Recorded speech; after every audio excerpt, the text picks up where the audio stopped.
지금 삼성전자 사야 하나요? 주변에서 하루에도 10번씩 받는 질문입니다. 1분기 영업이익 57.2조 원, 역대 최대 매출은 133조 원, 증권사 평균 전망치 40조를 훌쩍 뛰어넘었죠. KB증권은 목표 주가를 37만 원까지 올렸습니다. 뉴스도 유튜브도 단톡방도 전부 똑같은 이야기만 합니다. 이번엔 진짜다, 슈퍼사이클이다, 더 간다. 그런데 한번 생각해보세요. 삼성전자 1년 전 주가가 53,700원이었습니다. 그런데 지금은 22만 원이 넘습니다. 1년 만에 291% 올랐습니다. 누군가는 이미 4배의 수익을 먹었고 누군가는 지금 들어가려고 합니다. 같은 종목, 같은 슈퍼사이클인데 어떤 사람은 4배를 먹고 어떤 사람은 꼭지에서 물리겠죠. 같은 시험지 앞에서 누구는 만점을 받고 누구는 낙제를 하듯이요. 사실 많은 분들이 이미 경험해 보셨을 겁니다. 2021년 1월 삼성전자가 96,000원을 찍었을 때 10만 전자 간다는 기사가 쏟아졌어요. 그걸 보고 들어가신 분들이 2022년에 5만 원대를 바라봤습니다. 그때 버틴 분들도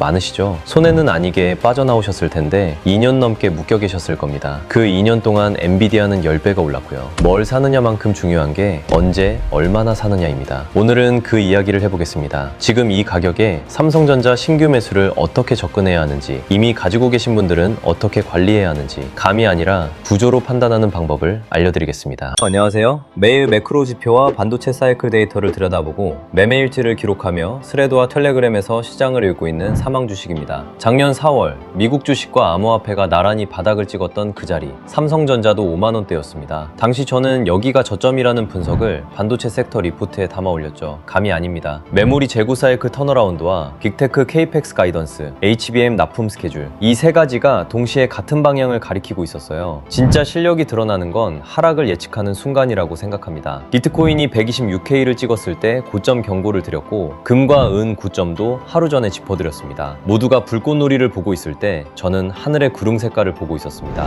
물론 욕도 많이 먹었죠. 맑은 날에 우산 챙기라는 이야기니까요. 그런데 마친 것만 자랑하려는 게 아닙니다. 우리는 백미러만 보고 운전할 수 없어요. 뒤를 보는 건 잠깐이면 충분합니다. 중요한 건 지금 앞유리로 보이는 풍경이고 그 풍경이 지금 상당히 복잡합니다. 오늘 다룰 내용은 3가지입니다. 첫째, 이번 삼성전자 랠리가 왜 과거의 돼지 사이클과 본질적으로 다른지. 둘째, 그럼에도 불구하고 지금 축제 한복판에서 우리가 놓치면 안 되는 3가지 위험 신호. 셋째, 현재 가격대에서 신규 매수자와 기존 보유자가 각각 써야 할 실전 시나리오. 끝까지 보시면 삼성전자뿐만 아니라 앞으로 다른 반도체 종목을 볼 때도 그대로 적용할 수 있는 틀을 가져가실 수 있을 겁니다. 먼저 이번 사이클이 왜 특별한지부터 짚어보겠습니다. 메모리 반도체에는 유명한 별명이 있습니다. 돼지 사이클. 왜 돼지냐면요, 돼지고기 값이 오르면 농가들이 다 같이 돼지를 더 키워요. 1년 뒤에 출하량이 쏟아지니까 가격이 폭락하죠. 그럼 다들 돼지를 줄입니다. 공급이 부족해지고 또 가격이 오르고, 이게 무한 반복이에요. 메모리도 똑같았습니다. 가격 오르면 삼성, 하이닉스, 마이크론이 다 같이 증산, 1년에서 2년 뒤 공급 과잉, 폭락. 이게 지금까지 수십 년간 반복된 패턴이었어요. 그래서 2021년 고점에서 10만 전자 보고 들어가신 분들이 무리셨던 겁니다. 역사가 반복될 거라는 걸 기관들이 알고 있었거든요. 돼지 사이클이니까. 그런데 이번엔 다릅니다. 이번 1분기 범용 디램 평균 판매 가격이 전분기 대비 93%부터 98%까지 올랐습니다. 거의 2배입니다. 트렌드포스가 원래 55%부터 60%까지 상승을 전망했는데 실제로는 거의 100% 가까이 올랐습니다. 낸드 플래시도 55%부터 60%까지 급등했고요. 이게 한 분기 만에 벌어진 일입니다. 왜 이런 일이 생겼을까요? 이번 가격 급등의 원인은 수요가 미친 듯이 늘어서만이 아닙니다. 공급의 구조 자체가 바뀌었기 때문이에요. 삼성, 하이닉스, 마이크론 이 세 회사가 지금 뭘 하고 있냐면 수익성이 훨씬 높은 HBM과 DDR5 라인으로 생산 설비를 집중 전환하고 있습니다. 돈이 되는 걸 만들어야 하니까요. 그러니 기존 범용 디램, DDR사 같은 제품들의 공급이 급감했어요. 예전에는 가격 오르면 증산으로 대응했는데 이번에는 증산할 여력이 없습니다. 팹은 정해져 있고 그 팹을 고부가 제품이 다 차지해버렸거든요. 돼지우리가 고급 소농장으로 바뀐 겁니다. 같은 우리인데 더 이상 돼지를 키우지 않아요. 여기에 AI 서버 수요가 부조적으로 터졌습니다. 마이크로소프트, 구글, 아마존, 메타, 빅테크 4곳이 2026년에만 AI 인프라에 수천억 달러를 쏟아붓고 있어요. 데이터 센터가 필요로 하는 메모리가 기하급수적으로 늘어나고 있습니다. 수요는 폭발, 공급은 제약. 이 두 가지가 동시에 일어나면 가격은 그냥 안 오를 수가 없어요. 삼성전자 1분기 실적을 다시 보시면요, 영업이익 57.2조 가운데 90% 이상이 메모리에서 나왔습니다. 반도체 부문 영업이익률 43%, 역사적 최고점이에요. HBM 매출은 올해 26조 원으로 전년 대비 3배. 메리츠증권은 연간 영업이익 322조까지 보고 있고 NH는 보수적으로 216조를 봅니다. 이 숫자들이 말해주는 건 하나입니다. 기업의 실적이 구조적으로 다른 레벨로 올라섰다는 겁니다.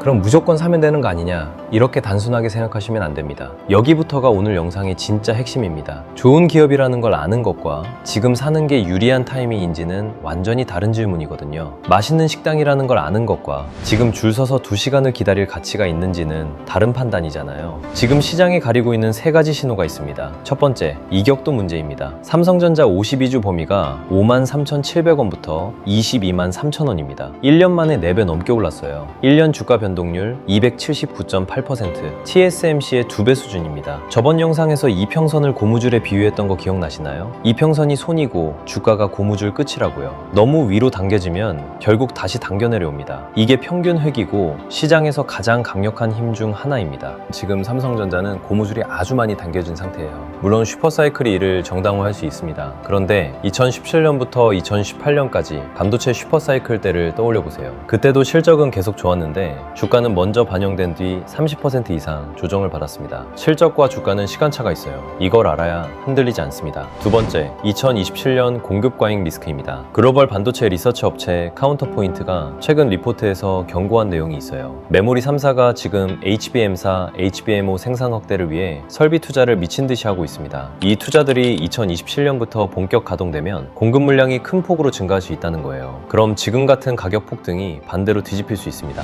돼지 사이클이 완전히 사라진 게 아니라 미뤄진 거라는 관점이죠. 이건 반대편의 시각입니다. 이런 시각도 있다는 걸 알아야 양적을 놓고 판단할 수 있어요. 말은 거짓말을 할 수 있지만 공급 물량 계획은 거짓말을 하지 않습니다. 세 번째, 외부 변수입니다. 중국 메모리 업체 CXMT가 레거시 디램 시장에서 공격적으로 물량을 쏟아내고 있습니다. HBM이나 최첨단 디램에서는 아직 한국의 기술 격차가 확고합니다. 그런데 범용 디램 쪽에서는 추문화 위협이 되고 있어요. 2에서 3년 뒤에 이게 어떻게 작동할지 지금 단정할 수 없습니다. 그리고 한 가지 더, 지금 미국과 이란 전쟁이 한 달 반 넘게 이어지고 있어요. 유가가 올라갑니다. 유가가 오르면 인플레가 다시 고개를 들고 연준은 금리를 못 내리죠. 반도체 같은 경기 민감주, 특히 레버리지가 걸린 기술주들에게는 악재입니다. 정리하면 이렇습니다. 장기 추세는 강하다. 하지만 단기적으로 언제 조정이 와도 이상하지 않은 구간에 들어와 있다. 이게 팩트예요. 이 두 가지를 동시에 머리에 넣고 있어야 합니다. 한쪽만 보면 속습니다.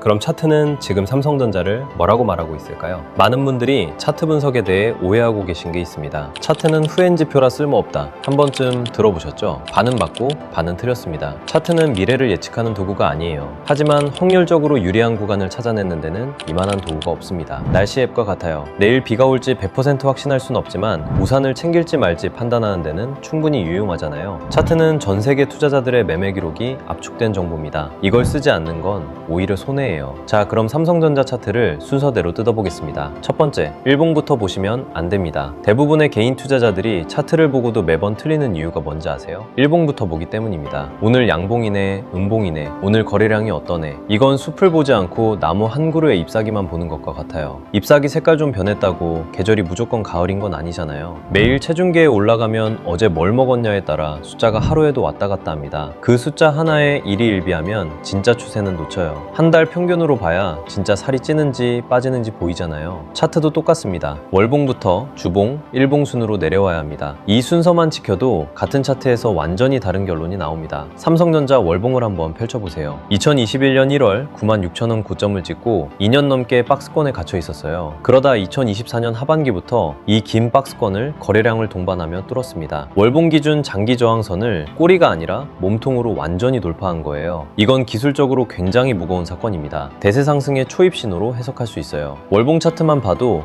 이 종목 지금 추세 반전이 확인됐구나 라는 판단이 섭니다. 이게 큰 그림이에요. 두 번째, 그런데 지금은 아까도 말씀드렸다시피 이격도는 위험 구간입니다. 이평선이 손이고 주가가 고무줄 끝이라고 생각하면 너무 위로 당기면 결국 다시 당겨지고 너무 아래로 내려가면 다시 올라옵니다. 이걸 평균 획이라고 하는데 시장에서 가장 강력한 힘 중 하나입니다. 그럼 지금 삼성전자의 고무줄은 어디에 있을까요? 주봉 22평에서 주가가 상당히 벌어져 있는 상태입니다. 월봉 202평과의 이격도는 역사적으로 봤을 때 상위 구간에 들어와 있어요. 나스닥 같은 경우 201 2평 이격도가 하락하다가 마이너스 25% 정도 벌어졌을 때가 역사적으로 최고의 매수 타이밍이었습니다. 지금 삼성전자는 정반대예요. 고무줄이 위쪽으로 팽팽하게 당겨진 상태입니다. 이게 당장 떨어진다는 뜻일까요? 아닙니다. 강한 추세에서는 이격도가 오래 유지될 수 있어요. 다만 이건 지금이 추가 매수에 가장 유리한 자리는 아니라는 신호입니다. 고무줄이 한번 이평선 쪽으로 돌아올 때 그때가 진짜 자리예요. 세 번째, 어디가 지지이고 어디가 저항인지 미리 그려두셔야 합니다. 여기서 중요한 건 어디서 반등할까가 아니라 어디가 깨지면 추세가 바뀌는가를 먼저 아는 거예요. 이걸 구분 못하면 하락장에서 공포 매도를 하게 됩니다. 기준이 없으니까 그냥 팔게 되는 거죠. 삼성전자 주봉에서 눈여겨봐야 할 자리가 몇 군데 있습니다. 심리적 라운드 넘버인 20만원 부근, 그리고 돌파 직전 매물대가 두껍게 쌓였던 10만원 초반 구간. 재미있는 건 이 구간들이 과거 돼지 사이클 시절의 고점이자 지금은 지지선으로 역할이 뒤바뀐 자리라는 겁니다. 저항이 지지로 전환된 구간이죠. 차트를 읽는다는 건 이런 레벨들을 미리 지도에 그려놓는 작업입니다. 반대로 위쪽은요, 현재가 위로는 차트에 아무것도 없어요. 빈 공간입니다. 이게 뭘 의미하냐? 참고할 과거의 저항이 없다는 거예요. 시장 심리가 더 높은 가격을 인정해줄지는 그때그때 거래량으로 확인해야 합니다. 빈 공간에서는 심리가 지지이자 저항이 됩니다.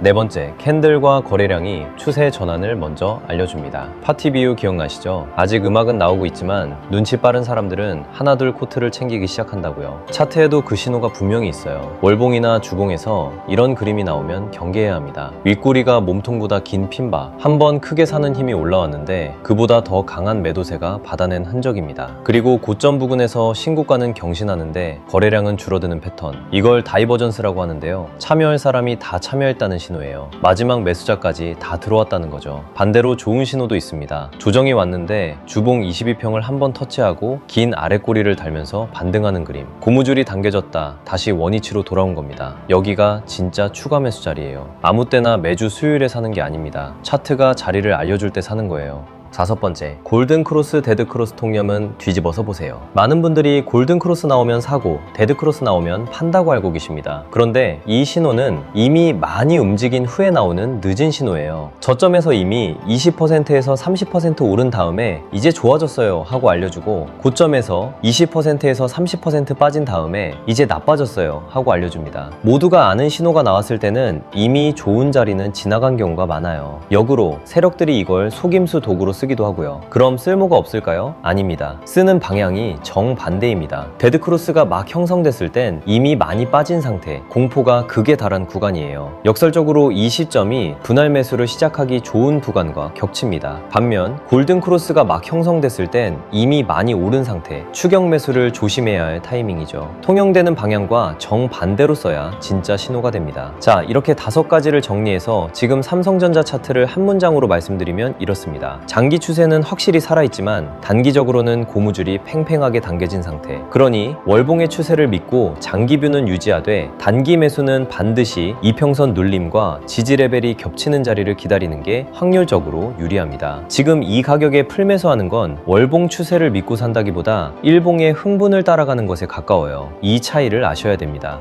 오늘 이야기를 한 줄로 정리하면 이겁니다. 삼성전자는 구조적으로 다른 사이클에 올라탔습니다. 실적은 진짜이고 추세도 진짜예요. 하지만 그 사실이 지금 아무 가격에나 사도 된다는 의미는 아닙니다. 오히려 많이 올라왔을수록 더 정교한 기준이 필요해요. 뭘 살까는 유튜브 10분만 검색해도 넘쳐납니다. 삼성전자 좋다, 하이닉스 좋다, 이런 얘기는 이미 시장에 다 퍼졌어요. 정보의 시대에 정보는 희소하지 않아요. 하지만 언제, 얼마나, 어떻게 들어가야 하는지 근거를 가지고 판단하는 건 본인 몫입니다. 이 기준은 처음부터 완벽할 필요가 없어요. 써보면서 틀리고 틀리면서 고치는 겁니다. 그래야 진짜 실력이 늡니다. 실력이 없다면 투자가 아니라 도박이겠죠. 저는 매일 반도체 사이클 지표, 글로벌 빅테크 케이펙스 가이던스, 한국 기관과 외국인 수급, 그리고 매크로 지표들을 정리해서 올리고 있습니다. 레시피만 따라하는 자취생이 아니라 스스로 레시피를 만들 수 있는 셰프로 함께 성장하면 좋겠습니다. 오늘 내용이 마음에 드셨다면 구독 버튼 한 번씩 눌러주시고요. 다음 영상에서는